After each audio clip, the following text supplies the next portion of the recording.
الحمد للہ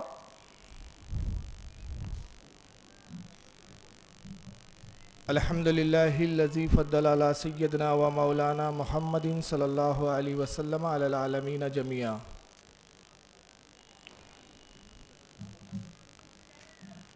وأقامہ یوم القیامۃ للمذنبین المتلوثین الخطائین الحالکین شفیعا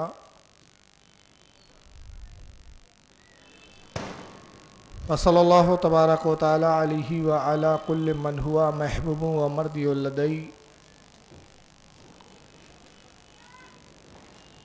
صلاة تبقى وتدوم بدوام الملك الحي القيوم ونشهد أن لا إله إلا الله وحده لا شريك له ونشهد أن سيدنا ومولانا محمدا عبده ورسوله بالهدى ودين الحق أرسله قال الله تبارك وتعالى في القرآن المجيد والفرقان الحميد وَإِن كُنتُمْ فِي رَيْبٍ مِّمَّا نَزَّلْنَا عَلَىٰ عَبْدِنَا فَأْتُوا بِسُورَةٍ مِّن مِّثْلِهِ وَادْعُوا شُهَدَاءَكُم مِّن دُونِ اللَّهِ إِن كُنتُمْ صَادِقِينَ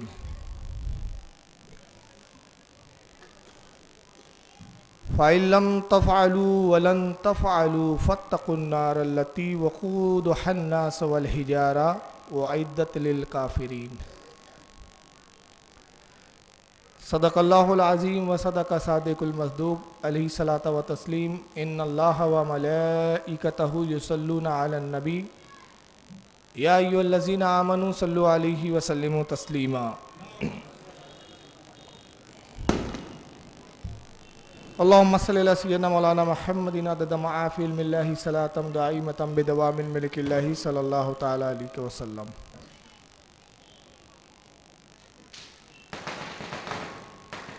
11 روز کا یہ عظیم الشان جلسہ جو شہدائے کربلا کی یاد میں منعقد کیا گیا ہے،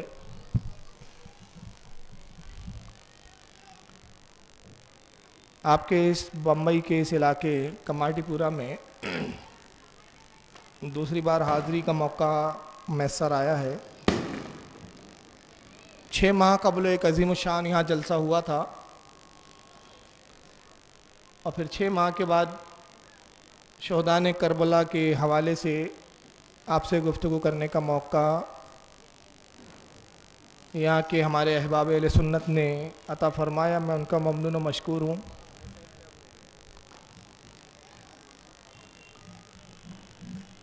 انشاءاللہ میری کوشش ہوگی کہ فضائل اہل بیت اور واقعات کربلا اس پر میں بھرپور روشنی ڈالوں۔ سرزمین ناگپور پہ کربلا کے تعلق سے میں تقریباً 14 سال سے بول رہا ہوں۔ ایک ہی اسٹیج پر 14 سال بولنا میں سمجھتا ہوں بہت بڑی بات ہے،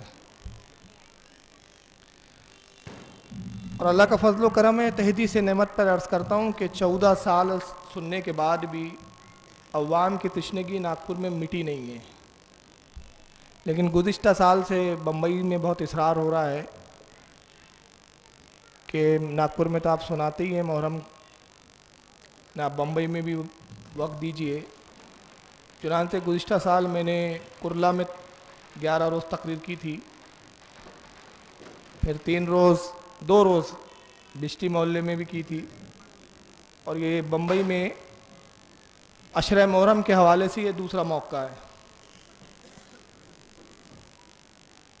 بمبئی کا مزاج جو ہے میں نے سمجھا ہے جو محرم کے تعلق سے، تو میں نے دیکھا ہے کہ یہاں خلفاء سے شروع کرتے ہیں۔ ہمارے بعض مقررین اہل سنت والجماعت کے ہمارے علماء آدم علیہ السلام سے شروع کرتے ہیں، پھر حضرت نوح، پھر شعیب، حضرت شیس، انبیاء، یا پھر خلفاء پر ابو بکر صدیق ہے، عمر فاروق ہے۔ مجلس کا حوالہ شہدائے کربلا ہوتا ہے، خلفاء کا بھی ذکر ہوتا ہے، اور یہ اہل سنت کا طریقہ رہا ہے۔ میں اس کا انکار نہیں کر رہا ہوں، نہ میں اس کی نفی کر رہا ہوں۔ لیکن میرا اپنا طریقہ ہے کہ عشرہ محرم میں صرف اہل بیت پر بولتا ہوں. یہ الگ بات ہے کہ درمیان میں خلفاء کا ذکر آ جائے گا کہیں کہیں، لیکن پورا عنوان اور پورا مضمون جو ہوگا میرا تقریر کا وہ اہل بیت کے ارد گرد ہی ہوگا. انشاءاللہ آج تھوڑی سی فضیلت سرکار صلی اللہ علیہ وسلم پر میں گفتگو کروں گا، پھر کل سے ہم حضرت علی کے ذکر پر بات کریں گے، اور پھر آگے چلتے انشاءاللہ امام عالی مقام امام حسن امام حسین اور پھر کربلا کے واقعات، اور اگر موقع ملا تو کربلا کے بعد کے حالات بھی میں انشاءاللہ بیان کروں گا.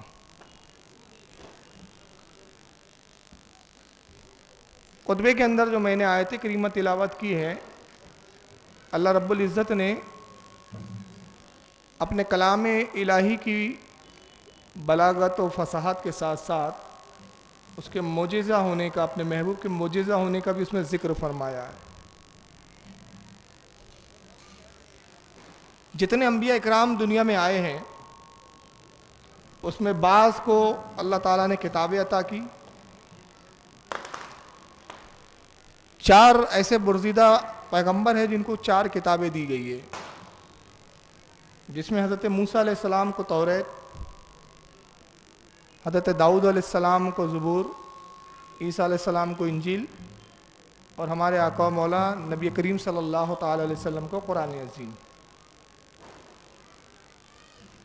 اور اس کے علاوہ دیگر انبیاء اکرام کو صحیفے عطا کیے گئے. صحیفے کچھ اوراق ہوتے تھے، کچھ کاغذ ہوتے تھے جو اللہ کی جانب سے عطا کیے جاتے تھے. تو جتنی ضرورت ہوتی، جتنے قانون کی، اس کے مطابق صحیفے دیے جاتے. آواز سمجھ میں آ رہی ہے نا آپ لوگوں کو؟ آ رہی ہے؟ چلیے اچھی بات. تو جتنی قانون کی ضرورت ہوتی اتنے صحیفے نازل ہوتے. اور انبیاء جو ہوتے، رسولوں کے بعد جو انبیاء آتے، وہ پیروکار ہوتے اپنے سے پہلے والے رسول کے. رسول اور نبی میں فرق ہے، نبی اور رسول ایک نہیں ہے. یہ بات کو آپ ہمیشہ یاد رکھیں. رسول وہ ہے جو صاحب کتاب ہوتا ہے، اور نبی وہ ہوتا ہے کہ جس کو کتاب نہیں دی جاتی، جو اپنے سے پہلے والے رسول کی کتاب کو فالو بھی کرتا ہے اور اس کتاب کو قوم میں رائج کرتا ہے اور اس کے قانون پر سب کو عمل کرواتا ہے. یہ نبی کی تعریف ہے. نبی کو کتاب نہیں ملتی، رسول کو کتاب دی جاتی ہے. اور ان دونوں میں اگر ہم فضیلت کے اعتبار سے دیکھیں تو رسول کا مقام نبی سے افضل ہوتا ہے. ہر رسول نبی بھی ہوتا ہے اور رسول بھی ہوتا ہے، مگر ہر نبی رسول ہو یہ ضروری نہیں ہے. تو اللہ رب العزت نے ہر انبیاء اکرام پر صحیفے دیے اور رسولوں کو کتابیں دی. مگر تمام کتابوں میں جو سب سے افضل کتاب عطا کی گئی وہ قرآن عظیم ہے. میں اس کی چھوٹی سی جھلک بتانا چاہتا ہوں کہ اس کی عظمت کیوں ہے. ہو سکتا ہے کہ کوئی شخص یہ سوچے، خاص طور سے دیگر مذاہب کے لوگ، کہ یہ مسلمان ہیں اس لیے اپنے قرآن کو سب سے بہتر بول رہے ہیں اور بولیں گے ہی، مگر ہماری انجیل بھی تو کچھ کم گریٹ نہیں ہے. یہودی کہہ سکتے ہیں ہماری توریت اس سے زیادہ بلند و بالا ہے.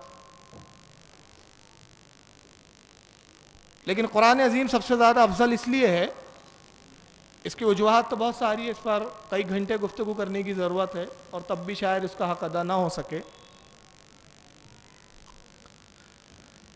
بنی اسرائیل نے جب موسیٰ علیہ السلام سے کہا کہ ہمیں کتاب چاہیے، تو اللہ کے نبی موسیٰ نے کہا کہ جب تک کتاب نہیں ہے تم خیر میں ہو اور بہتری پر ہو. جتنی چیزیں میں تمہیں بتاتا ہوں اس پر عمل کر لو، نجات پا جاؤ گے. مگر تم نے اگر کتاب کا مطالبہ کیا اور اللہ نے کتاب دے دی، قانون دے دیا، تو پھر قانون تمہیں ماننا پڑے گا. اور اگر تم نے قانون کو نہیں مانا تو نتیجہ یہ ہوگا کہ تم پر عذاب آئے گا. اس لیے کہ قانون بننے کے بعد قانون توڑنا جرم ہے، اور جب قانون نہ ہو تو آزادی ہوتی ہے. مگر قانون بن جائے تو پھر قانون نہیں توڑ سکتے آپ. قوم نے کہا نہیں ہمیں کتاب چاہیے, اور اس لیے چاہیے کہ جب تک آپ موجود ہے تو آپ اللہ کے حکم بتاتے ہم سن لیتے, آپ کے بعد پھر ایسا نہ ہو کہ ہم میں انتشار ہو جائے, ہم اختلاف کا شکار ہو جائے, لہٰذا ہمارے پاس کتاب ہونا چاہیے. موسیٰ علیہ السلام کوہ طور پر گئے, مالک کائنات میری قوم کتاب مانگتی ہے. اللہ رب العزت نے کتاب عطا کی, یک بار کی ایک ہی بار میں پوری کتاب دے دی گئی, توریت عطا کی گئی. اب آج کی جو توریت ہے اگر آپ دیکھیں گے, الحمدللہ میرے پاس موجود ہے توریت موجودہ, تو اتنی چھوٹی سی ہے, ایسا معلوم ہوتا ہے کہ رسالہ ہے چھوٹا سا. وجہ کیا ہے چھوٹی کیوں ہو گئی؟ قانون پر عمل نہیں کر سکے, جس قانون پر عمل نہیں ہوا اس قانون کو کتاب سے قوم نے نکال دیا. نتیجہ یہ ہوا نکالتے رہے اتنی چھوٹی سی کر دیا, پوری کتاب تحریف کا شکار ہو گئی. لیکن جو اصل توریت حضرت موسیٰ علیہ السلام کو اللہ نے عطا کی تھی, اس کی ضخامت, اس کی حجم کا یہ عالم تھا کہ اس میں 1000 صورتیں تھی, اور ہر صورت میں 1000 آیتیں تھی. 1000 صورتیں اور ہر صورت میں 1000 آیتیں, اور اتنی بڑی تھی اور اتنی وزندار تھی, تختیوں پر لکھ کر تحریر کر دی گئی تھی کہ اس کو قوم میں صرف 2 لوگوں کے علاوہ کوئی اٹھا بھی نہیں سکتا تھا. صرف 2 لوگ تھے جو قوم میں اس کو اٹھاتے تھے, ایک تو خود حضرت موسیٰ علیہ السلام اور دوسرے ایک حضرت ہارون علیہ السلام آپ کے بھائی. اور پوری بنی اسرائیل میں صرف 2 ہی اس کتاب کے حافظ تھے, حفظ جنہوں نے کیا تھا وہ تھے حضرت موسیٰ اور حضرت ہارون. کوئی حفظ بھی نہیں کر پاتا تھا. جب حضرت موسیٰ اس کتاب کو اپنے کاندھوں پر, اتنی بڑی کتاب کو لے کر آئے, قوم دیکھ کر ہکا بکا رہ گئی. استجاب اور تعجب کے انداز میں قوم نے کہا موسیٰ یہ کیا لے آئے آپ؟ ہم نے کتاب مانگی تھی, آپ تو کچھ کیا لے آئے؟ کہا میں نہ کہتا تھا کہ کتاب کا مطالبہ نہ کرو, اب تم نے کتاب مانگی ہے تو یہی کتاب ہے اور اس سے عمل کرنا ہے. عمل کرو گے تو جنت, اور عمل سے انکار کرو گے تو جہنم میں جاؤ گے. قوم نے کہا موسیٰ یہ تو بہت بڑی کتاب لے آیا, اب ہم اس پر عمل کیسے کر پائیں گے؟ حضرت موسیٰ نے فرمایا کہ آخری نبی جو جلوہ گر ہوں گے محمد صلی اللہ تعالی علیہ وسلم, اللہ تعالیٰ ان کو اس سے بڑی کتاب عطا کریں گا, اس سے عظیم کتاب عطا کریں گا. اور باوجود اس کے کہ تم اتنے مضبوط لوگ ہو, اتنے جاباز لوگ ہو, اتنے طاقتور لوگ ہو, تمہاری عمر طویل, تمہارے جسم کی ساخت اتنی بلند و بالا, اللہ نے تمہیں اتنا مضبوط پیدا کیا, اس کے بعد تم عمل کرنے سے کوتاہی کرتے ہو. مگر محمد صلی اللہ تعالی وسلم کی قوم بڑی کمزور ہوں گی, بڑی ناتوا ہوں گی, عمریں کم ہوں گی, مگر وہ اس کتاب پر عمل بھی کریں گی, وہ اپنی کتاب پر عمل بھی کریں گی. اور کتاب اس سے زیادہ بڑی ہوں گی, اس سے زیادہ بلند ہوں گی, اس سے زیادہ عظیم ہوں گی, اور اس سے زیادہ اس میں صورتیں اور آیتیں ہوں گی. اب یہودیوں کے ذہن میں یہ بات بیٹھی ہوئی ہے کہ ایک نبی ایسا جلوہ گر ہونے والا ہے کہ جس کو کتاب جو دی جائیں گی وہ توریت سے زیادہ بڑی, وہ کتاب توریت سے زیادہ عظیم, توریت سے زیادہ بلند و بالا. اب ان کا خیال تھا کہ توریت میں 1000 صورتیں ہیں اور ہر صورت میں 1000 آیتیں ہیں, تو یقیناً قرآن میں ہر صورت 2000 صورتیں ہوں گی. میں جب زیادہ ہوں گی تو صورتیں زیادہ ہونی چاہیے, اور ہر صورت میں 2000 آیتیں ہوں گی. نبی پاک صلی اللہ تعالی وسلم کی جلوہ گری ہوتی ہے, اور قرآن عظیم کا اب نزول ہوتا ہے. اب جب نزول ہوتا ہے تو عالم یہ ہے کہ سورہ فاتحہ نازل ہوتی ہے تو 7 آیتیں, اِنَّا أَعْطَيْنَاكَ الْكَوْثَرَ نازل ہوتی ہیں تو 3 آیتیں یا 4 آیتیں, سورہ اخلاص نازل ہوتی ہے تو 3 آیتیں. تصورات کیا ہے یہ قوم یہود کے؟ جب توریت سے بڑی کتاب دینے کی بات کی گئی ہے, توریت سے بڑی کتاب کا وعدہ کیا گیا ہے, تو صورتیں 2000 ہونی چاہیے اور ہر صورت کی 2000 آیتیں ہونی چاہیے. عالم یہ ہے کہ یہاں تو کسی صورت میں 7 آیتیں, کسی میں 3 آیتیں, کسی میں 4 آیتیں, کسی میں 100, کسی میں 150, بہت ہو گیا تو 200 250, اس سے اوپر کوئی صورت میں آیتیں نہیں. تو یہ وہ کتاب نہیں ہے جس کے بارے میں موسیٰ نے کہا تھا. انہوں نے قرآن عظیم کے بارے میں شک کیا, اور کہا محمد یہ وہ کتاب نہیں ہے اور وہ تم پیغمبر وہ نہیں ہو جس کی پیشن گوئی موسیٰ نے کی تھی. موسیٰ نے جو ہمیں بتایا تھا اور جو ہم نے اپنے باپ دادوں سے سنا وہ تم نہیں معلوم ہوتے. تو قرآن عظیم کی آیت کریمہ نازل سورہ بقرہ میں ہوتی ہے الف لام میم ذالک الکتاب لا ریب فیہ. یہ حروف مقطعات ہے، اس کے معنی اللہ رسول کے سوا کوئی نہیں جانتا. میں اس پہ آگے گفتگو کروں گا انشاءاللہ کہ حروف مقطعات کیا ہوتے ہیں. الف لام میم ذالک الکتاب لا ریب فیہ، یہی وہ بلند رتبہ کتاب اور اس میں کوئی شک کی گنجائش نہیں. تم یہ سمجھ رہے ہو کہ بلند رتبہ ہونے سے، اس کی ضخامت زیادہ ہونے سے مراد یہ ہے، اس کی شان و عظمت سے مراد یہ ہے کہ 2000 صورتیں ہو، ہر صورت میں 2000 آیتیں، یہ نہیں، بلکہ اس کی ایک ایک آیتیں اپنے حجم کے اعتبار سے چھوٹی ضرور ہے مگر عظمت، معنی، بلاغت، فصاحت، معنویت کے اعتبار سے پوری توریت پر ایک ایک اس کی آیتیں بھاری ہے. اس کی فساد وہ ہے کہ پوری توریت کو ایک طرف رکھ دو اور قرآن کی ایک آیت کو رکھ دو تو توریت کی آیت اس کی ایک آیت کا مقابلہ نہیں کر سکتی. تو فرمایا گیا ذالک الکتاب لا ریب فیہ، یہی ہے وہ بلند رتبہ کتاب اور اس میں کوئی شک کی جگہ نہیں. اور پھر اسی صورت میں آگے کہا گیا وَإِن كُنتُمْ فِي رَيْبٍ مِّمَّا نَزَّلْنَا عَلَىٰ عَبْدِنَا فَأْتُوا بِسُورَةٍ مِّن مِّثْلِهِ. اور اے لوگوں اگر تمہیں اس بات میں شک ہو، ڈاؤٹ ہو کہ یہ جو قرآن کی ہم آیتیں اپنے بندے محمد صلی اللہ علیہ وسلم پر نازل کرتے، اپنے خاص بندے پر نازل کرتے، یہ اللہ کی طرف سے نہیں ہے، تو پھر ایسا کرو کہ اس کی مثل ایک صورت بنا کے لے آؤ. اب یہ چیلنج کیا گیا. اگر یہ اللہ کی طرف سے نہیں ہے تو پھر ایسا کرو کہ اس کے مثل ایک صورت بنا کے لے آؤ. یہ چیلنج ہوا. تاریخ بتاتی ہے کہ کوشش بہت ہی ہوئی لیکن کسی نے بھی صورت تو لانا بہت دور کی بات ہے، ایک آیت کا ٹکڑا بھی بنا نہیں سکے اور نہ انشاءاللہ قیامت تک بنا سکیں گے. اس پر میں آگے بتاؤں گا کہ کن کن لوگوں نے کوشش کی. لیکن ابھی گفتگو اس مرحلے میں میری چل رہی ہے کہ قرآن عظیم تمام کتابوں سے افضل. اور افضل کیوں ہے کتاب؟ اس لیے کہ سب سے افضل نبی پر نازل کی گئی.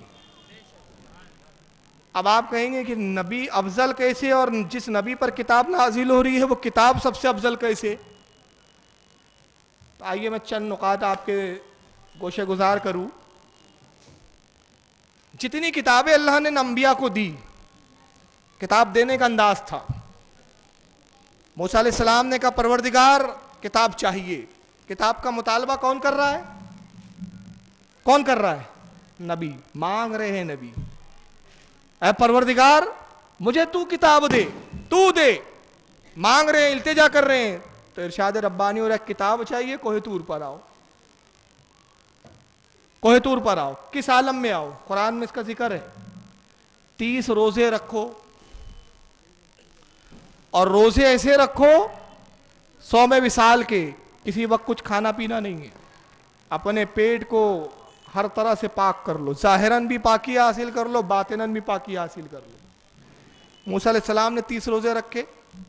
روایتیں بتاتی ہیں کہ 30 روزے رکھنے کے بعد آپ کے منہ میں قدرتی بو پیدا ہو گئی جو روزہ رکھنے کی حالت میں پیدا ہوتی ہے.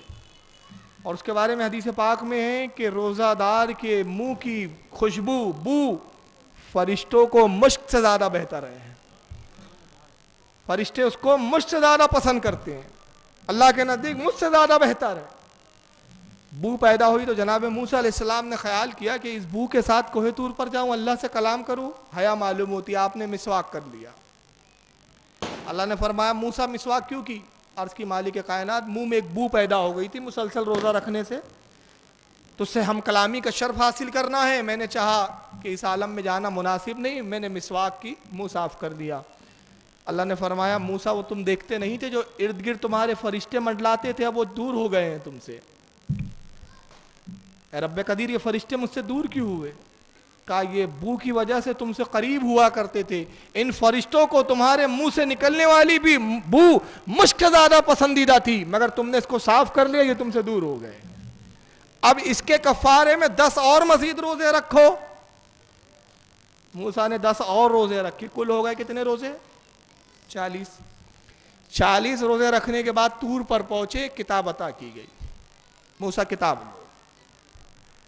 داؤد علیہ السلام نے کہا پروردگار میری قوم کتاب چاہتی ہے، کتاب دے۔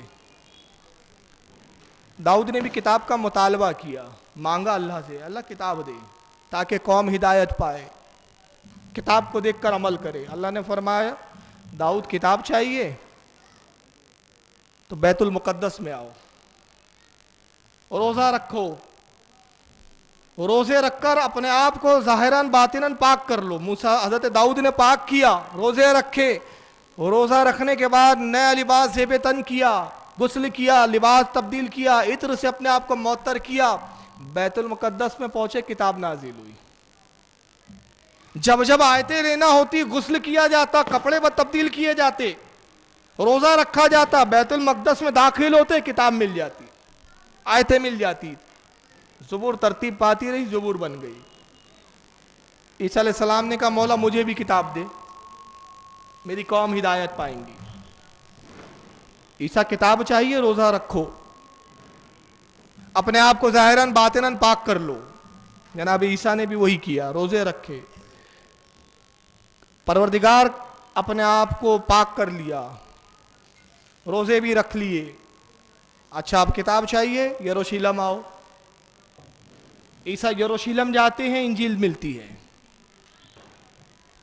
مزاج یہ ہے قدرت کا اس وقت، نماز کہیں نہیں پڑھ سکتے، نماز کے لیے عبادت خانے میں آنا ہے۔ نبی کو کتاب کی ضرورت ہے تو مقام جہاں بلایا جا رہا ہے وہاں آنا ہے۔ موسیٰ علیہ السلام کو وہ کتاب دینے کی بات آئی، طور پر بلایا گیا۔ داؤد علیہ السلام کو کتاب دینے کی بات آئی، بیت المقدس میں بلایا گیا۔ عیسیٰ کو کتاب دینے کی بات آئی، حضرت عیسیٰ کو یروشلم بلایا گیا، روزے رکھ کر بلایا گیا۔ مگر رسول اللہ سے اپنے پروردگار کو کتنی محبت تھی۔ محبوب تمام نبیوں نے کتاب مانگی ہے، آپ نے مانگا نہیں، ہم خود عطا کریں گے۔ اور کیسے عطا کریں گے؟ بدر میں ہوں گے تو کتاب وہاں آئیں گی، احد میں ہوں گے تو کتاب وہاں آئیں گی، گھر میں ہوں گے تو کتاب وہاں آئیں گی، خانہ کعبہ میں ہوں گے تو کتاب وہاں ہوں گی، حنین میں ہوں گے تو کتاب وہاں آئیں گی، خیبر میں ہوں گے تو کتاب وہاں آئیں گی۔ محبوب کتاب کے لیے آپ کو آنے کی ضرورت نہیں، جہاں آپ ہوں گے وہاں کتاب آئیں گی، آپ کو کتاب کی ضرورت نہیں ہے۔ تو یہ ہے نبی کی عظمت، جہاں محبوب ہے وہاں کتاب اتر رہی ہے۔ اور کس عالم میں اتر رہی ہے؟ نبیوں سے کہا جا رہا ہے پاک ہو جاؤ، غسل کر لو، مگر رسول اللہ فرماتے لوگوں عائشہ کی فضیلت اتنی کافی ہے کہ جب میں اس کے ساتھ ایک لحاف میں ہوتا ہوں اور جبریل اللہ کی آیتیں اتارتا ہے، اس عالم میں بھی کتاب آتی ہے۔ کتنا بلند مقام ہے، اس لیے کہ رسول اللہ ظاہراً بھی پاک ہے، باطناً بھی پاک ہے۔ اور فرمایا کہ کوئی دعویٰ نہیں کر سکتا روئے زمین پر کہ اس سے لے کر آدم تک وہ پاک نطفوں سے پیدا ہوا ہے سوائے میرے۔ میں ہر زمانے میں، ہر قرن میں، ہر دور میں پاک نطفوں سے منتقل ہوتا ہوا آیا ہوں۔ میں نکاح سے پیدا ہوا ہوں، میری پوری نسل میں کسی نے حرام کاری نہیں کی، میں ظاہراً بھی پاک، باطناً بھی پاک۔ اب کتاب عظیم عطا کی گئی، اب اتنی عظمت کے بعد بھی لوگوں نے شک و شبہات کیے۔ اور اس کتاب کی ایک خاص بات دیکھیں قرآن عظیم کی، اللہ رب العزت نے نبیوں کو معجزے بھی دیے ہیں۔ آپ کو معلوم ہے موسیٰ علیہ السلام کا معجزہ کیا تھا؟ عصا۔ جب نبوت کا اعلان کرنے کا حکم دیا جا رہا ہے، موسیٰ معجزہ دیا جائے گا، پروردگار میرا معجزہ کیا ہے؟ عصا لے جاؤ، لکڑی کا ڈنڈا، دریا پہ مارو گے دریا پھٹیں گا، چھوڑ دو گے سانپ بن جائیں گا، اس سے جو کام لینا چاہوں گے کام کریں گا۔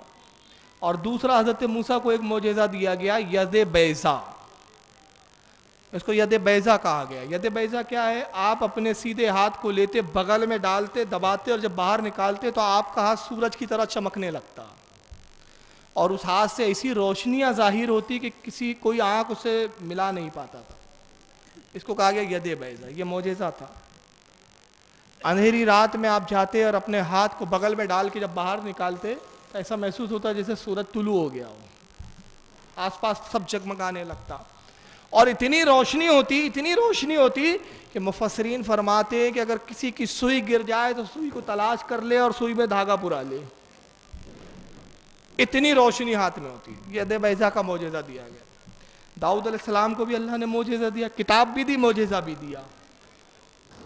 داؤد کو زبور کے ساتھ معجزہ یہ دیا گیا کہ لہن عطا کیا گیا، حسین خوبصورت آواز۔ جناب داؤد علیہ السلام جب زبور کی تلاوت کرتے ہیں، عالم یہ ہے کہ دریا کا پانی ٹھہر جاتا ہے، رک جاتا ہے، معلوم ہوتا ہے جیسے دریا نہیں ہے، برف جم گئی ہے۔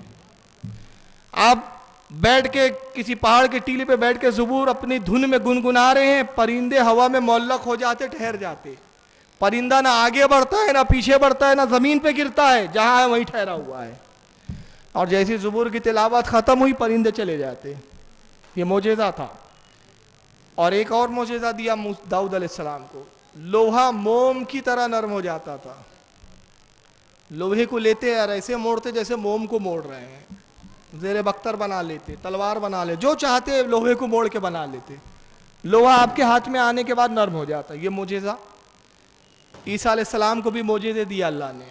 مسیحائی کا معجزہ، کوڑی کو چھو لے کوڑی کا کوڑ جاتا رہے، مردے کو ٹھوکر مارے مردہ زندہ ہو جائے، بیمار کو دیکھ لیں شفا ہو جائے۔ اور آپ فرماتے، قرآن بیان کرتا ہے کہ میں خبر دیتا ہوں تمہیں، تم گھروں میں کیا چھپا کے رکھتے ہو اور کیا کھاتے ہو، غیب کی بھی خبریں۔ مسیحائی کا بھی معجزہ، سلیمان علیہ السلام کو بھی معجزہ دیا، تخت عطا کیا گیا۔ جناب سلیمان علیہ السلام تخت پہ بیٹھتے، جناتوں کو حکم ہوتا لے کر اڑو۔ رفتار کا یہ عالم، دنیا کی کوئی سواری حضرت سلیمان کے تخت کا مقابلہ نہیں کر سکتی۔ آج دنیا نے جتنے سپر فاسٹ سواریاں بنائی ہے، آپ پلین لے لیں، راکٹ لے لیں، میزائل لے لیں، ایک جگہ سے دوسری جگہ جانے کے لیے کچھ وقت تو لگتا ہے، مگر حضرت سلیمان علیہ السلام کے تخت کی رفتار کا یہ عالم تھا کہ پلک جھپکنے سے پہلے مشرق میں ہو تو مغرب میں پہنچ جائے۔ یہ معجزہ تھا۔ ہوائیں مستخر کر دی گئی، آپ کے قابو میں دے دی گئی۔ ہواؤں پر آپ کا قابو، پرندوں پر آپ کا قابو، جانوروں پر آپ کا قابو، جنات پر آپ کا قابو، شیاطین پر آپ کا قابو، جس کو چاہے قید کرے، جس کو چاہے آزاد کرے، جس سے جو چاہے خدمت لے۔ سلیمان علیہ السلام کے یہ اقتدار، یہ طاقت، یہ پاور۔ حضرت سلیمان کو بھی معجزہ دیا گیا، ہر نبی کو معجزے دیے گئے، ہمارے نبی کو بھی معجزہ دیا گیا۔ اب نبی کو کیا معجزے دیے گئے؟ نبی کو تو ایسے عظیم معجزے دیے گئے جو کسی نبی کو نہیں دیے گئے۔ سلیمان علیہ السلام اگر تخت پہ سواری کرتے تھے تو نبی پاک کو براق عطا کی گئی۔ حدیث پاک میں اللہ کے نبی کہتے ہیں جب معراج پر گیا، براق کی جہاں نگاہ پڑتی تھی وہاں اس کا پہلا قدم ہوتا تھا۔ یہ تخت سے زیادہ تیز رفتار۔ مسیحائی کا معجزہ اگر عیسیٰ کو دیا گیا تو نبی کو یہ معجزہ دیا کہ نبی عیسیٰ چھوتے تھے تو اچھا ہوتا تھا، نبی دیکھ لیتے تھے تو بیمار اچھا ہو جاتا تھا۔ عیسیٰ ٹھوکر مارتے تھے تو مردے زندہ ہوتے تھے، مگر نبی گزرتے تھے تو مردے سلام کرتے ہوئے نظر آتے تھے۔ نبی کو عیسیٰ سے بھی بڑھ کر معجزہ دیا گیا۔ موم لوہے کی طرح، موم کی طرح لوہا پگھل جاتا داؤد کے ہاتھ میں، مگر نبی کو وہ معجزہ دیا کہ نبی لکڑی دے حضرت عکاشہ کو تو تلوار بن جاتی تھی، کمچی دے تو تلوار میں تبدیل ہو جائے۔ لوہے کو موڑنا کمال نہیں، لکڑی کو لوہا بنانا کمال ہے۔ ہر طرح کے معجزے دیے، مگر آپ دیکھیں کسی نبی کا آج معجزہ موجود نہیں ہے۔ سلیمان کا تخت نہیں ہے، داؤد علیہ السلام کا لہن نہیں ہے، عیسیٰ علیہ السلام کی مسیحائی ہمیں نظر نہیں آ رہی، داؤد کے بنائے ہوئے ذرہ ہمیں نظر نہیں آتی، داؤد علیہ السلام کی بنائے ہوئے تلواریں اور ڈھالیں نظر نہیں آتی۔ معجزے ختم، جب تک نبی ہے معجزہ باقی۔ نبی کا وصال ہوا، معجزہ ختم، مگر نبی پاک زندہ ہے اور ہمیشہ کے لیے زندہ ہے، قیامت تک زندہ ہے، اس کے بعد بھی آپ کی زندگی جاویدہ ہے۔ نبی زندہ ہے تو ایک معجزہ ایسا دیا کہ جو آج بھی زندہ ہے، قیامت تک زندہ رہیں گا۔ وہ معجزہ کیا ہے؟ قرآن عظیم معجزہ بنا کر دیا گیا۔ قرآن عظیم نبی کا معجزہ ہے۔ قرآن عظیم آج بھی نبی کے معجزے کے طور پر زندہ ہے، اس لیے کہ اس کا نبی زندہ ہے، اس کا ظاہر کرنے والا زندہ ہے۔ قرآن عظیم کا معجزہ کیا ہے؟ تو پہلے معجزے کی تعریف سمجھے، جب تعریف معجزے کی سمجھ میں آئیں گی تو قرآن کا معجزہ سمجھ میں آئیں گا۔ معجزے کی تعریف علماء نے یہ کی کہ معجزہ اسے کہتے ہیں جو عقل کو حیران کر دے، ایک بات، اور دوسری تعریف بیان کرتے جس کا جواب دنیا لانے سے قاصر، جس کا جواب نہ لا سکے۔ بھائی کیا حضرت سلیمان کی طرح تخت کا جواب دنیا لا سکی؟ نہیں لا سکی۔ کیا آج بھی دنیا میں کوئی ایسا انسان ہوا ہے جو لوہے کو موم بنا سکے؟ نہیں بنا سکا۔ کیا آج بھی کوئی دنیا میں ایسا انسان ہوا ہے کہ جو ٹھوکریں مارے تو جو ہے مردے زندہ ہوتے رہا نظر آئے؟ نہیں ہو سکا۔ تو معجزہ وہ ہے جس کا جواب دنیا لانے سے قاصر ہو۔ قرآن عظیم وہ معجزہ ہے کہ نبی کے زمانے میں بھی لانے سے قاصر تھی دنیا، آج بھی لانے سے قاصر ہے، اور قیامت تک لانے سے قاصر رہیں گی، کوئی نہ لا سکا۔ اور قرآن نے نبی کے معجزہ ہونے کا اس کا اظہار کیا کہ وَإِن كُنتُمْ فِي رَيْبٍ مِّمَّا نَزَّلْنَا عَلَىٰ عَبْدِنَا فَأْتُوا بِسُورَةٍ مِّن مِّثْلِهِ۔ اب یہاں ایک اور خاصیت دیکھیں آپ قرآن عظیم کی، اللہ نے یہ نہیں فرمایا وَإِن كُنتُمْ فِي رَيْبٍ مِّمَّا نَزَّلْنَا عَلَى الْكِتَابِ، اگر تمہیں اس بات میں شک ہو جو کچھ ہم نے کتاب میں نازل کیا، یہ نہیں فرمایا۔ یہاں پہ قرآن کی عظمت کو آپ سلام کریں اور نبی کی عظمت کو بھی دیکھیں۔ قرآن یہ نہیں کہہ رہا ہے کہ جو کچھ ہم نے کتاب میں نازل کیا اگر اس میں تمہیں شک ہو تو اس کے جیسی اس کی مثل ایک صورت لاؤ، یہ نہیں کہا۔ یہ بھی نہیں کہا صاحب ذالک المعجزۃ فی الکتاب، اگر تمہیں نبی کے اس میں معجزہ ہونے میں شک ہو، اس کتاب کے معجزہ ہونے میں شک ہو تو اس کی طرح اور کوئی کتاب لے آؤ، یہ بھی نہیں کہا گیا، بلکہ کیا کہا گیا وَإِن كُنتُمْ فِي رَيْبٍ مِّمَّا نَزَّلْنَا عَلَىٰ عَبْدِنَا، اگر تمہیں اس کتاب جو ہم اپنے خاص بندے پر نازل کرتے اس میں شک ہو، یعنی ہم نبی کی بھی ذات کا ذکر کیا اور بتایا کہ اگر جو کتاب ہم اپنے بندے محمد، اپنے خاص بندے محمد پر نازل کر رہے ہیں اس میں اگر تمہیں شک ہو تو اس کے مثل صورت لے آؤ۔ یہاں نبی کا ذکر کر کے بتایا کہ ایک نازل جس پر کر رہے ہیں وہ بھی لاجواب ہے، جو کتاب نازل کی جا رہی ہے وہ بھی لاجواب ہے، تو جو نازل کی جا رہی ہے جب اس کا جواب نہیں لا سکتے تو جس پر نازل کی جا رہی ہے اس کا بھی جواب نہیں لا سکتے تم، نہ تم اس کا جواب لا سکتے ہو نہ اس کا جواب لا سکتے ہو۔ اور نتیجہ وہی ہوا جب یہ آیت کریمہ نازل ہوئی اور کفار و مشرکین کو چیلنج کیا گیا کہ اس کا جواب لاؤ، تو سر جوڑ کر سب بیٹھے رہے، کوئی جواب نہ لا سکا۔ سورہ کوثر جب نازل ہوئی تھی قرآن عظیم کی سورہ مکہ کے اندر، اور اس کا پس منظر کیا ہے معلوم ہے آپ کو؟ اللہ کے نبی صلی اللہ علیہ وسلم کے صاحبزادے حضرت محسن کا انتقال ہو گیا، تو ایک بدبخت شخص کافر نے کہا، ایک مشرک نے کہا کہ محمد ابتر ہو گیا ہے۔ یہ عربی زبان کا لفظ ہے ابتر، جس کے معنی ہوتے نسل کٹا ہوا، یعنی رسول کی اس نے گستاخی کی اور گستاخی کر کے کہا کہ محمد نسل کٹا ہو گیا ہے، محمد کی نسل کٹ گئی ہے معاذ اللہ۔ رسول اللہ کو دکھ ہوا اس بات پر، جب دکھ ہوا تو قرآن عظیم نے اس کا جواب دیا، محبوب یہ آپ پر تنقید کرتا ہے، آپ کی توہین کرتا ہے، جواب ہم عطا کریں گے۔ اللہ فرماتا ہے اِنَّا أَعْطَيْنَاكَ الْكَوْثَرَ، محبوب غم مت کیجئے، ہم نے آپ کو کوثر عطا کیا ہے۔ اگر ہم نے آپ سے ایک محسن کو چھینا ہے تو اس کے بعد ایک کوثر عطا کیا ہے، اور کوثر کیا؟ ہر جنتی اس کوثر کے پانی کا محتاج ہے، ہر کوئی چاہے گا کہ اس کوثر سے کچھ چلو پی لے۔ ہم نے آپ کو کوثر عطا کیا، فَصَلِّ لِرَبِّكَ وَانْحَرْ، تو آپ اپنے رب کی پاکی بیان کیجئے اور اس کی راہ میں قربانی کیجئے۔ اِنَّ شَانِئَكَ هُوَ الْأَبْتَرُ، اور جس نے آپ کو نسل کٹا کہا، محبوب آپ نسل کٹے نہیں ہیں بلکہ اس کی اللہ نے نسل خود کاٹ دی۔ 7 بیٹے تھے، ایک کے بعد ایک مر گئے، خود نسل کٹا ہو گیا۔ اب ظاہراً آپ دیکھیں میں نے جو ترجمہ بتایا ہے اردو اعتبار سے اس میں آپ کو کیا لگ رہا ہے؟ محبوب ہم نے آپ کو کوثر عطا کیا، اپنے رب کی پاکی بیان کیجئے، قربانی کیجئے، اور جس نے آپ کو نسل کٹا کہا وہ حقیقت میں وہی نسل کٹا ہے۔ ظاہراً اردو اعتبار سے ہمیں کوئی اتنی خاص بات نظر نہیں آ رہی ہے، مگر عربی کی جو فصاحت ہے، جو بلاغت ہے، اس کا کوئی جواب لا نہیں سکا۔ رسول اللہ کے غلام زید ابن حارث، جب یہ صورت اتری تو انہوں نے کیا کیا؟ مکے میں ہر 5 سال کے بعد ایک میلہ لگتا تھا، بہت بڑا جشن ہوتا تھا۔ میلے میں دور دور سے لوگ آتے، کعبے کے جو بت ہوتے جو ٹوٹ پھوٹ جاتے ان کو کعبے سے نکال دیا جاتا، نئے بت لا دیے جاتے۔ ہر قبیلے کے لوگ اپنے اپنے نئے بت لا کے کعبے میں رکھ دیتے، لکڑی کے بت، پتھر کے بت، لوہے کے بت، دھاتوں کے بت، الگ الگ قسم کے بت کعبے میں لگا دیے جاتے۔ کپڑوں کی دکانیں لگتی، میوہ جات کی دکانیں لگتی، کھانے پینے کی دکان لگتی۔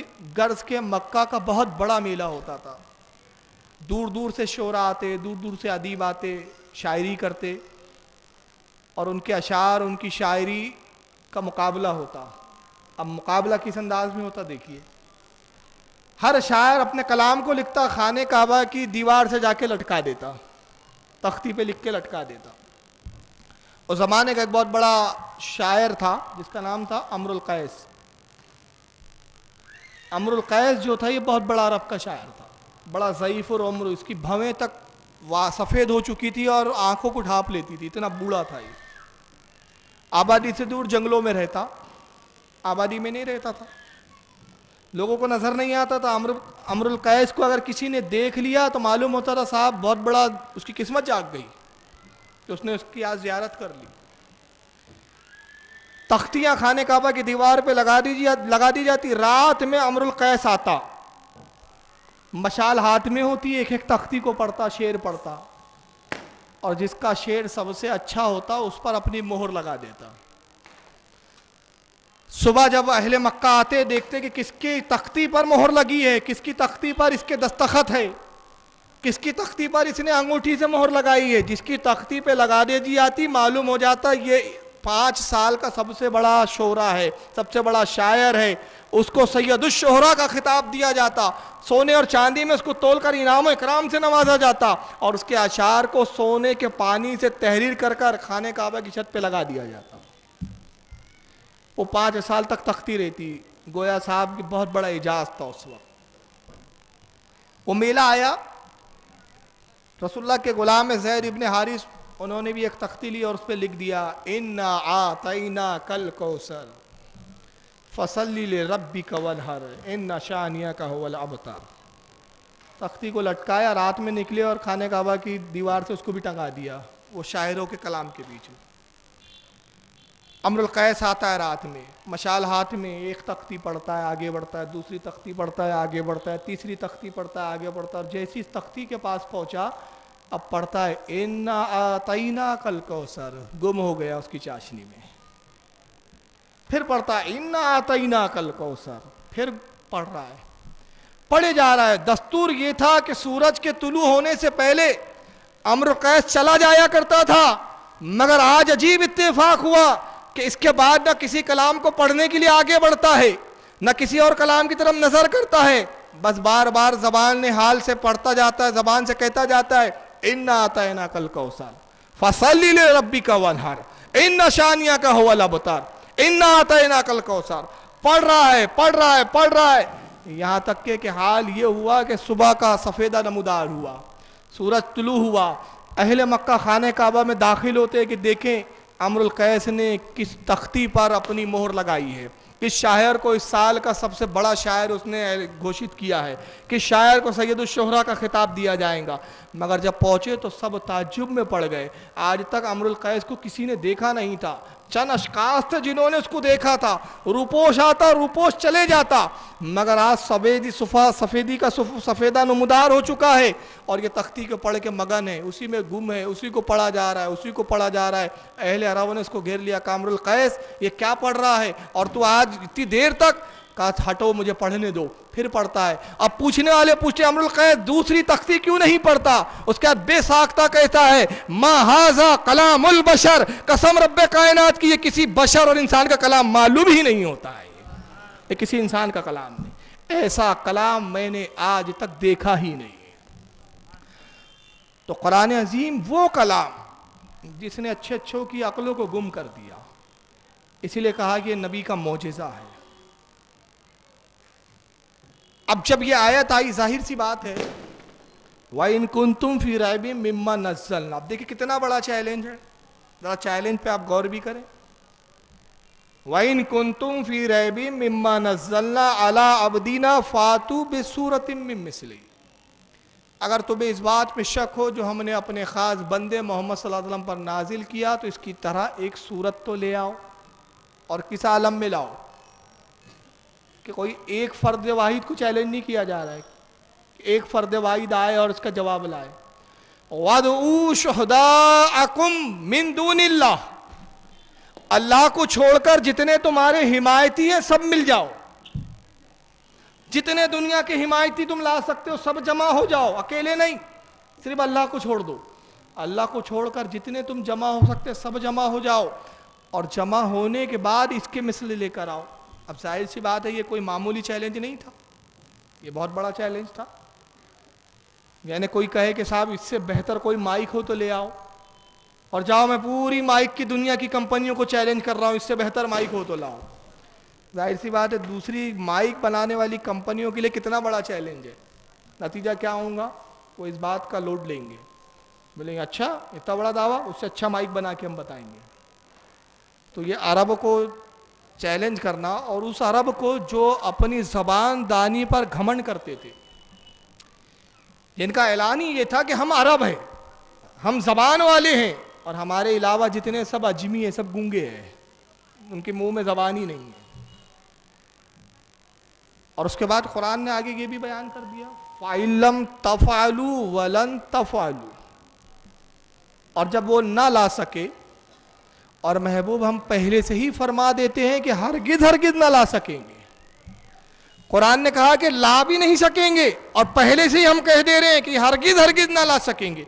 اب یہ بہت بڑا چیلنج تھا ان کے لیے، اور جب نہ لا سکو تو اللہ کی آگ سے ڈرو جس کا ایندھن انسان اور پتھر ہے۔ چنانچہ ابو جہل نے سب کو جمع کیا، سب جمع ہو جاؤ، عتبہ، شیبہ، ولید بن مغیرہ، ابو لہب، سب جمع ہو گئے، بڑے بڑے شہرا کو جمع کر لیا، کہا محمد پہ یہ کلام نازل ہوا، اگر اس کا جواب نہ دیا گیا تو ہماری ناک کٹ جائیں گی، اس کا جواب دینا ضروری ہے۔ انہوں نے کہا ٹھیک ہے اس کا جواب دیں گے، جاؤ محمد کو بلاؤ۔ ایک پیغام پہنچانے والا پیغام لے کر جاتا ہے، محمد صلی اللہ علیہ وسلم آپ پر جو آیت نازل ہوئی جس میں آپ کے رب نے چیلنج کیا ہے کہ اس کے جیسی کوئی صورت لاؤ، ہم اس سے بہتر لانے کے لیے تیار ہیں، فلاں موقع ہے، فلاں وقت پر آپ فلاں جگہ پر تشریف لے آئیے۔ اللہ کے نبی اپنے اصحاب کے ساتھ پہنچتے ہیں، صحابہ اکرام بھی ساتھ میں ہیں، سب بیٹھے ہیں، عرب کے شعراء بیٹھے ہیں، ادیب بیٹھے ہیں، شاعر بیٹھے ہیں، نثر نگار بیٹھے ہیں۔ اللہ کے نبی مسکراتے کہتے ہیں کہ قرآن کا جواب تو بہت بڑی بات ہے، قرآن کی طرح تم کوئی صورت تو کیا بنا پاؤں گے، اس کا ایک حرف بھی نہیں بنا پاؤں گے۔ اگر تمہیں اپنے قادر الکلام ہونے پر گھمنڈ ہے، تم اپنے آپ کو ادیب، شاعر اور بہت بڑا اسکالر جانتے ہو، بہت بڑا زبان کا دھنی جانتے ہو، تو مجھ پر جو نازل ہوتا ہے اس میں ایک لفظ کا تم جواب لا لو، ایک حرف کا جواب لا لو۔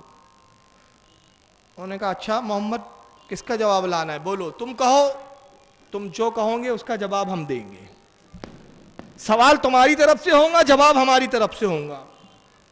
اللہ کے نبی نے تلاوت کی، کہا یہ 3 حرفوں کا جواب لاؤ، الف لام میم۔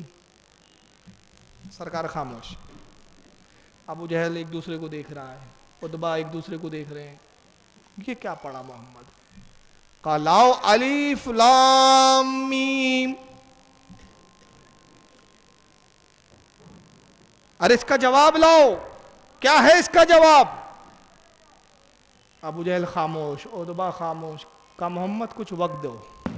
سرکار مسکرائے چلے گئے۔ عتبہ کہتا ہے ابو جہل تو نے تو بڑے گھمنڈ سے میٹنگ بلائی تھی، بڑا گھمنڈ تکبر تھا، اور اب وقت مانگا، تو وقت ہی مانگنا تھا تو بلایا کائیں کو تھا؟ کیا محمد پہ جو کچھ نازل ہو چکا اس کا بھی پہلے ہم نے کوئی جواب لایا ہے جو اب نئی چیز سنا تو نے تو ذلیل کر دیا۔ شیبہ کہتا ہے یار ابو جہل ایک بات بتا، واقعی محمد جو کچھ پڑھتا ہے، جو کچھ اس پر نازل ہوتا ہے، ہم اس کا جواب لانے کے لیے قاصر نظر آتے ہیں، ایسا نہیں لگتا کہ محمد پہ جو اترتا ہے وہ واقعی اس کے رب کی طرف سے ہے، یہ کسی انسان کا کلام نہیں، کسی جنات کا کلام نہیں؟ تو ابو جہل کہتا ہے کہ یار شہبہ بات یہ ہے کہ حقیقت یہی ہے کہ محمد پہ جو کچھ اترتا ہے یہ اس کے رب کی طرف سے ہی ہے، واقعی ہم اس کا جواب نہیں لا سکتے۔ کہا پھر محمد کا کلمہ کیوں نہیں پڑھ لیتا؟ کہ اگر محمد کا کلمہ پڑھ لوں گا نا تو میری سرداری ماری جائے گی۔ آج اپنی قوم میں سردار ہوں، محمد کا کلمہ پڑھ لوں گا، نتیجہ یہ ہوگا کہ محمد کے ماتحت رہنا پڑے گا۔ اس بنا پر اسلام قبول کرنے کا دل نہیں چاہتا، یعنی سرداری کی چکر میں اس نے اسلام کو قبول نہیں کیا۔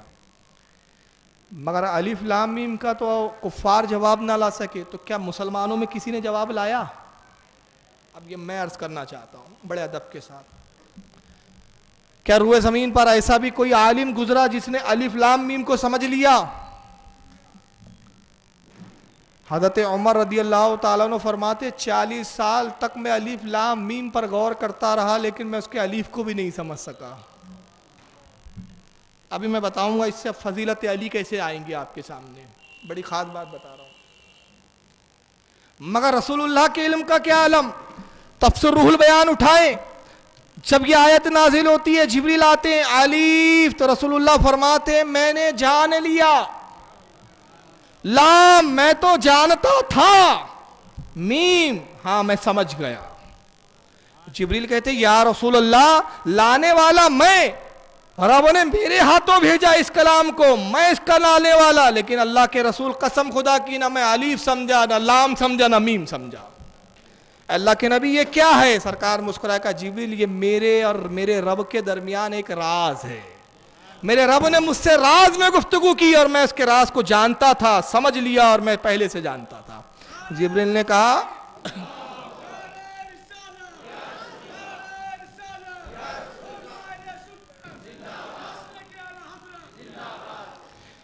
اب رسول کہہ رہے ہیں یہ راز تھا، اب یہاں نقطے پہ غور کریں، یہ میرے اور میرے رب کے درمیان راز تھا، کیا؟ الف لام میم۔ اب راز جو جبریل نہ سمجھ سکا تو صحابی کہاں سے سمجھیں گے؟ لانے والا نہ سمجھ سکا۔ اب یہ الف کیا ہے؟ حروف تہجی ہے۔ حروف تہجی کس کو کہتے ہیں؟ الف با تا سا، الف بے تے جو ہم اپنی زبان میں بولتے ہیں، یہ کیا ہے؟ حروف تہجی۔ حروف تہجی کا پہلا حرف کون سا ہے بتائیے؟ کون سا حرف ہے؟ ارے ڈریے مت، بولیے غلط ہوں گا اپن سیکھ ہی رہے ہیں۔ کیا ہے؟ الف۔ الف کے بعد کیا آتا ہے؟ بے، اور بے کے بعد سے، ہے نا؟ یہی ہے نا حروف تہجی۔ دنیا الف نہ سمجھ سکی، الف پہلا ہے، الف پہلا حرف، تو جب الف نہ سمجھ سکی تو بے کیسے سمجھ پائیں گی؟ بات سمجھ میں آ رہی ہے؟ الف سمجھیں گا تو بے تک پہنچیں گا، الف ہی نہ سمجھ سکا تو بے تک کیسے پہنچیں گا؟ اب علی کہتے ہیں لوگوں پورا قرآن عظیم سورہ یاسین کے اندر ہے، اور سورہ یاسین پورا سورہ فاتحہ کے اندر ہے، اور پورا سورہ فاتحہ کا نچوڑ بسم اللہ کے اندر ہے، اور بسم اللہ کا پورا نچوڑ بسم اللہ کی با میں ہے، اور وہ با کا بے کا نقطہ وہ میں ہوں۔ تو اب جب دنیا الف نہ سمجھ سکی تو علی جو بے کے با کا نقطہ ہے تو علی کو کہاں سے سمجھ سکیں گی؟ بے تو دوسری منزل ہے نا۔ ابھی دنیا الف کا جواب نہ لا سکی، تو جب الف کا جواب نہیں تو علی کا بھی جواب نہیں۔ یہی وجہ ہے کہ مولا کائنات کے نہ علم کو کوئی سمجھ سکا، نہ مولا کائنات کی کوئی ذات کو سمجھ سکا۔ اب آئیے ایک چیز میں بتاؤں یہاں پر، علی با کے بے کا نقطہ، سائنس کا دور چل رہا ہے، یہاں ایک اعتراض آ سکتا ہے، بھئی پورے قرآن کا نچوڑ کس چیز میں؟ یاسین میں۔ یاسین کا نچوڑ سورہ فاتحہ میں، سورہ فاتحہ کا نچوڑ بسم اللہ میں، بسم اللہ کا نچوڑ بسم اللہ کی با میں، اور بسم اللہ کی با کا نقطہ علی کہتے ہیں وہ میں ہوں۔ اپنے آپ کو نقطہ کہا، علی نے اپنے آپ کو کیا بتایا؟ نقطہ۔ اس پر ایک بات یاد آ رہی ہے، عرض کر دیتا ہوں، بعض لوگوں کی روایت ہضم نہیں ہوتی، چنانچہ کچھ غیر مقلدین نے کہا کہ یہ روایت صحیح نہیں ہے، ضعیف ہے، اس میں علی کا تکبر جھلکتا ہے۔ دیکھیں نیا نقطہ اور نئی بات عرض کر رہا ہوں، کہا علی کا تکبر ہے، اور علی علی جیسا صحابی تکبر کیوں کرے گا کہ میں بسم اللہ کا با ہوں اور اس کو نقطہ میں ہوں؟ میں کہتا ہوں آپ کے سمجھ کا فیر ہے، معاف کیجئے گا، اس میں علی نے جو کچھ بتایا وہ مقام نہیں بتایا، علی نے عاجزی کی ہے۔ میں کیا کہہ رہا ہوں؟ علی نے نہ گھمنڈ کیا ہے نہ اپنا مقام بتایا، مقام علی سمجھنے سے پرا ہے، جب پرے ہے تو بتانا بھی پرے ہے، بتایا بھی نہیں جا سکتا، سمجھایا بھی نہیں جا سکتا اور سمجھا بھی نہیں جا سکتا۔ علی نے اس میں عاجزی کی ہے، گھمنڈ نہیں کیا ہے۔ پوچھئے کیسے؟ جتنے حرف تعجی ہے اس میں جتنے نقطے ہیں سب اوپر ہے، جتنے نقطے ہیں سب اوپر ہے۔ سے آتا نہیں ہے اردو عربی زبان میں، تے آتا ہے، تے کے نقطے اوپر، نون کا نقطہ اوپر، جین کا نقطہ پیٹ میں جیم کے، صرف واحد بے ہے جس کا نقطہ نیچے ہے۔ علی کہہ رہے ہیں میں بے کا نقطہ ہوں، علی عاجزی کر رہے ہیں، تو میں تعجب میں پڑ گیا، جب علی عاجزی کرے تو سمجھ میں نہ آئے، تو جب فقر اور تحدیث نعمت پر مقام بتائے تو کہاں سمجھ میں آئیں گے؟ جب علی کی عاجزی سمجھ میں نہ آ سکی تو علی کا فقر سمجھ میں کہاں سے آئیں گا؟ بے کا نقطہ کہا ہے اپنے آپ کو، کیونکہ بے کا نقطہ نیچے ہوتا ہے۔ کہہ رہے میں تو بے کا نقطہ ہوں، نیچے ہوں، با نہیں ہوں پورا۔ تو جب عاجزی کرے تو یہ حال، اور جب فقر ظاہر کرے تو کون سمجھ سکتا ہے علی کو؟ مگر کچھ جگہ ظاہر کر دیا، دکھایا، کچھ پورا نہیں، پورا نہیں، کچھ دکھایا، اور کچھ اس لیے دکھایا کہ شبہ نہ رہ جائے کہ علی کے دعوے صرف دعوے ہیں، پریکٹیکل تو کچھ بھی نہیں ہے۔ اب میں ایک بات جو عرض کر رہا تھا بھول رہا تھا، یاد آ رہی ہے، چھوٹ گیا تھی۔ پورے قرآن کا نچوڑ یاسین میں، یاسین کا نچوڑ سورہ فاتحہ میں، سورہ فاتحہ کا نچوڑ بسم اللہ میں، بسم اللہ کا نچوڑ با میں، با کا نچوڑ بے کے نقطے میں۔ علی نے اپنے آپ کو نقطہ کہا، سائنس نے اس نقطے کو حل کر دیا۔ کمپیوٹر کا زمانہ ہے، آپ دیکھیں ایک بہت بڑی فائل کو جب ہم زپ کرتے ہیں، اور وہ فائل جب اگر کسی ہارڈ ڈسک میں نہیں آ رہی ہے یا کسی سی ڈی میں نہیں آ رہی ہے تو اس کو زپ کیا جاتا ہے۔ کمپیوٹر چلانے والے جانتے ہیں زپ کمانڈ کیا ہوتی ہے۔ ایک بہت بڑا ڈاٹا ہے، جو سمجھ لیجئے کسی نے کتاب لکھا، 500 پیج کی کتاب لکھا، اب اس کتاب کو وہ پین ڈرائیو میں کاپی کرنا چاہتا ہے۔ پین ڈرائیو کی کیپیسٹی ہے مان لیجئے 1 GB، اور آپ کا جو ڈاٹا ہے وہ مان لیجئے ہے 1.5 GB، پین ڈرائیو میں نہیں آ رہا ہے۔ تو ایک زپ کمانڈ ہوتی ہے، اس فائل کو آپ زپ کمانڈ پہ زپ کیجئے، چھوٹا ہو جاتی ہے وہ فائل، اور اس کو آپ پین ڈرائیو میں کاپی کر لیجئے، وہ 1 GB سے بھی کم ہو جائیں گی۔ اور اس کے بعد جب ضرورت پڑی تو پھر اس کو کاپی کیجئے، کاپی کرنے کا جب آپ انزپ کرتے ہیں اس کو تو وہ فائل پھر بڑی ہو جاتی ہے۔ یعنی علی کہہ رہے ہیں کہ پورے قرآن کا نچوڑ با کے بے کے نقطے میں وہ بے کا نقطہ ہوں۔ یعنی قرآن سمجھنا ہے تو میری ذات کو دیکھو، جب میری ذات کو سمجھتے جاؤں گے تو قرآن سمجھتا جاؤں گے، قرآن انزپ ہوتا جائیں گا، اور جب پورے قرآن کی عظمت کو سمٹوں گے تو میں علی بن جاؤں گا، بے کا نقطہ نظر آؤں گا۔ یہ ہے علی کی شان۔ اب کچھ ظاہر کیسے کیا، آئیے میں کچھ حوالوں سے بات کروں۔ حضرت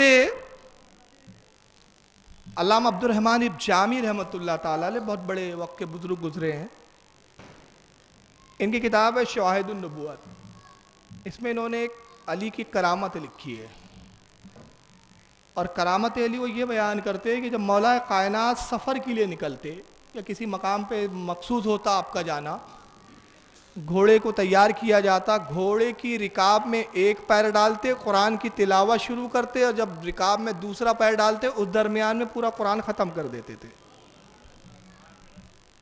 یہ تھی کرامت۔ سوال یہ پیدا ہوتا ہے کتنا وقت لگتا ہوگا؟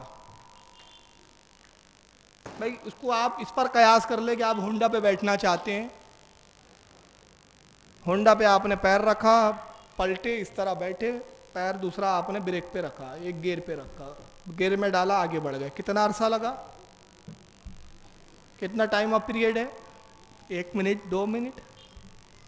میں نے 2 منٹ زیادہ بول دیا، 1 منٹ میں ہو جاتا ہے۔ گھوڑے کی رکاب میں ایک سیدھا پیر رکھا، قرآن کی تلاوت شروع ہوئی، بسم اللہ الرحمن الرحیم، الحمدللہ رب العالمین، اور جب دوسرا پیر رکاب میں آیا درمیان میں قرآن ختم۔ یہاں اعتراض آئیں گا، ایک سوال یہ پیدا ہوتا ہے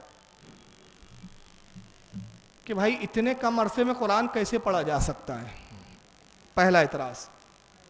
اور یہ اعتراض کیا کچھ لوگوں نے کہ اتنے کم پیریڈ میں، ٹائم آف پیریڈ بہت کم ہے، اتنے کم پیریڈ میں قرآن کیسے پڑھا جا سکتا ہے، ناممکن. میں نے کہا یہ ہمارے لیے ناممکن جو خود بے کا نقطہ ہو، یہ ہمارے لیے ناممکن، ان کے لیے ناممکن نہیں. مگر اگر تمہیں پھر بھی اس روایت پہ شک ہو تو آئیے میں 2 باتیں عرض کروں. پہلی بات، حضرت شاہ عبدالحق محدث دہلوی رحمۃ اللہ تعالیٰ علیہ فتح الغیب کی شرح میں فرماتے، غوث اعظم کی کتاب فتح الغیب، اس کی شرح فارسی میں کی، فرماتے جو نبی کا معجزہ ہوتا ہے وہی ولی کی کرامت ہوتی ہے. تعبیریں بدلتی ہے تو اصطلاحیں بدل جاتی ہے. اب میں مثال دوں اس کی، مردے جلانا کس کا کام ہے؟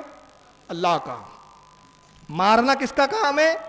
اللہ کا. زندگی دینا کس کا کام ہے؟ اللہ کا. مگر جب کسی مردے کو نبی ٹھوکر سے جلا دے کہا جاتا ہے معجزہ ہے. مگر غوث اعظم ٹھوکر مارے کرامت ہے. تاج الاولیاء ٹھوکر مارے کرامت ہے. اور اللہ نے زندہ کر دیا. ایک شخص مرا، 2 گھنٹے 3 گھنٹے مرا رہا، اچانک آنکھ کھولی زندہ ہو گیا. لوگوں نے کہا یہ قدرت الہی سے زندہ ہو گیا، اللہ کی قدرت سے زندہ ہو گیا. اس کے انتساب، اس کے زندہ ہونے کی جو مطلب نسبت تھی وہ قدرت کی طرف کی گئی. نبی نے ٹھوکر ماری، کہا نبی کے معجزے سے زندہ ہو گیا. ولی نے ٹھوکر ماری، کہا ولی کی کرامت سے زندہ ہو گیا. تو معلومات چیز ایک ہی ہے، کام ایک ہو رہا ہے، مردے کا زندہ ہونا. مگر ذاتیں بدل رہی ہے تو اصطلاحیں بدل رہی ہے. تو اب حضرت علی قرآن پڑھ لیتے تھے، تمہیں اس پر ڈاؤٹ ہے تو آئیے بخاری شریف کھولیں.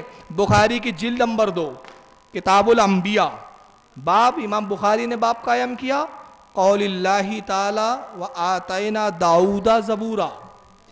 یہ باب قائم کیا اور اس باب کی حدیث نمبر 640. امام بخاری لکھتے ہیں کہ حضرت داؤد علیہ السلام زبور پڑھتے، زبور کی تلاوت کرتے، اور زبور قرآن عظیم سے 3 گنا زیادہ بڑی کتاب تھی، 3 گنا زیادہ اس میں آیتیں تھی. تو حال یہ تھا کہ آپ زین گھوڑے پر رکھتے تو زبور شروع کرتے، رکھ چکے ہوتے تو زبور ختم کر دیتے. تو جب داؤد اگر زین رکھتے وقت زبور ختم کر دے تو کیا علی رکاب میں پیر رکھتے وقت قرآن ختم نہیں کر سکتے؟ کیونکہ وہ نبی کا معجزہ تھا، یہ علی کی کرامت تھی. اگر اس پر ڈاؤٹ ہے تو پھر اس پر بھی ڈاؤٹ کرنا چاہیے، اور اس پہ ڈاؤٹ کریں گے تو تمہارے اہل حدیث ہونے کا بھرم کھل جائے گا، کیونکہ پھر بخاری کا خون کرنا پڑے گا تمہیں. اور بخاری تو تمہاری حرز جاں ہے. مگر اس پر بھی ڈاؤٹ ہو، اگر بخاری پر بھی ڈاؤٹ ہو تو چلو قرآن پہ تو ڈاؤٹ نہیں ہوگا نا، جب قرآن کا بھی انکار کرو گے. چلیے آئیے ذرا قرآن سے پوچھتے ہیں قرآن کیا کہتا ہے. پارہ نمبر 19 ہے، سورہ نمل ہے، اور اس کی آیت 37 سے لے کر 40 تک. 37 سے لے کر 40 سورہ نمل. سلیمان علیہ السلام کا ذکر کر رہا ہے قرآن. پرندے خبر لاتے ہیں کہ ملک سبا میں ایک رانی ہے، ایک شہزادی ہے جو حکومت کرتی ہے، بڑی حسین و جمیل ہے، مگر سورج کو پوجتی ہے، اور ایک تخت ہے اس کا. اور تخت کہاں ہے؟ آپ تعجب کرو گے. یہ تخت ہے اس کا، بہت بڑا تخت، سونے اور چاندی کے ہیرے جواہراتوں سے مزین ہے وہ تخت، ہیرے لگے ہوئے، بڑا خوبصورت.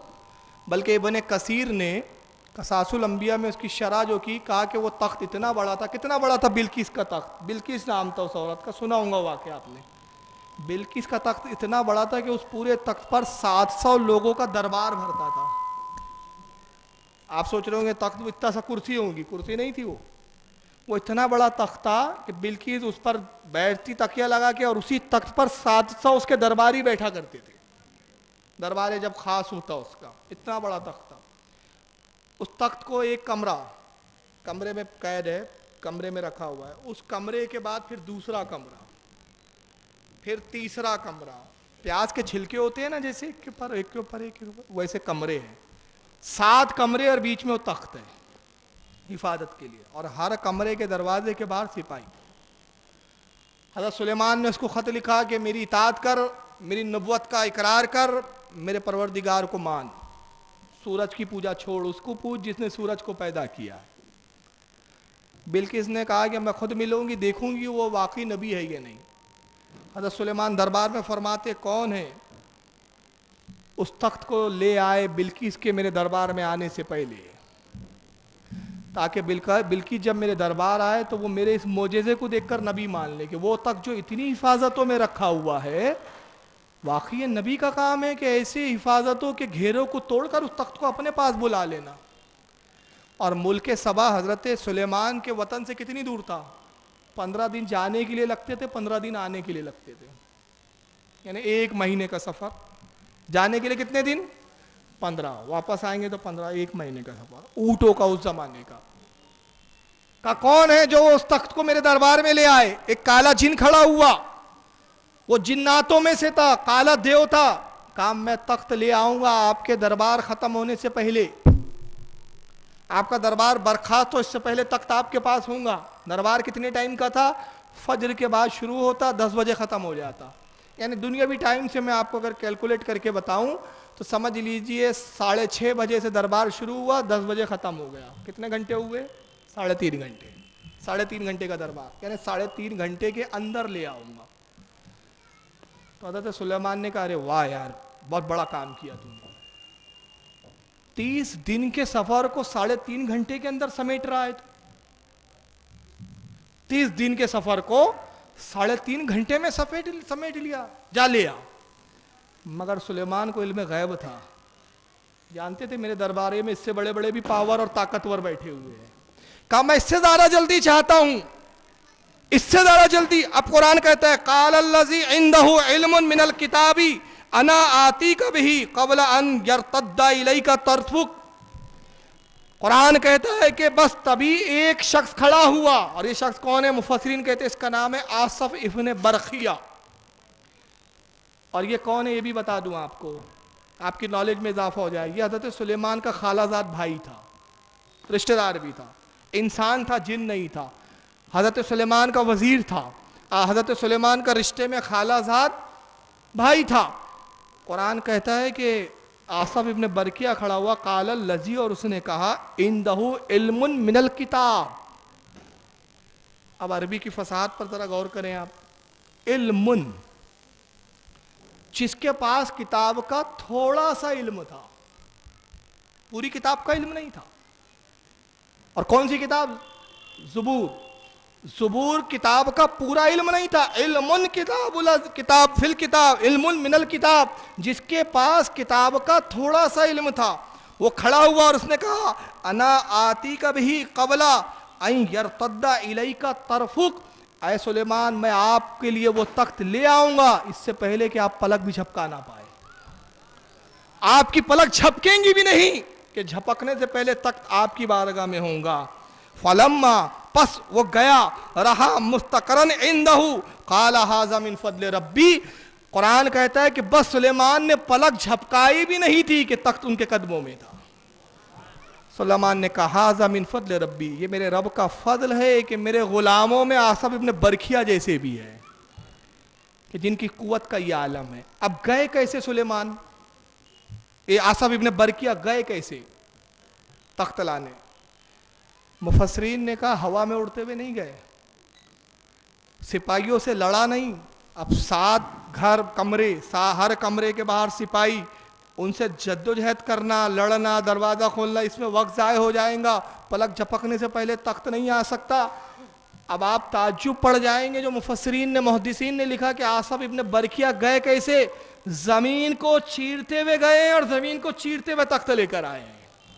اب یہ سارا عمل زمین کو چیرتے ہوئے جانا 30 دن کے سفر کی راہ پر، اور واپس آنا 15 دن کے سفر کی راہ پر، چیرتے ہوئے جانا، اسی جگہ سے آنا، آپ اندازہ لگائیے پورا عمل کتنی دیر میں ہو رہا ہے؟ پلک جھپکانے سے اندر۔ اور یہ کون ہے؟ سلیمان کا خالہ زاد بھائی۔ تو اگر سلیمان کا خالہ زاد بھائی پلک جھپکانے سے پہلے 30 دن کی مسافت کو اتنا سمیٹ سکتا ہے تو علی رسول اللہ کا چچا زاد بھائی ہے، تو اگر وہ پورے قرآن کو اگر رکاب میں پیر رکھنے کے درمیان میں پڑھ لے تو کیا تعجب کی بات ہے؟ کیا تعجب کی بات ہے؟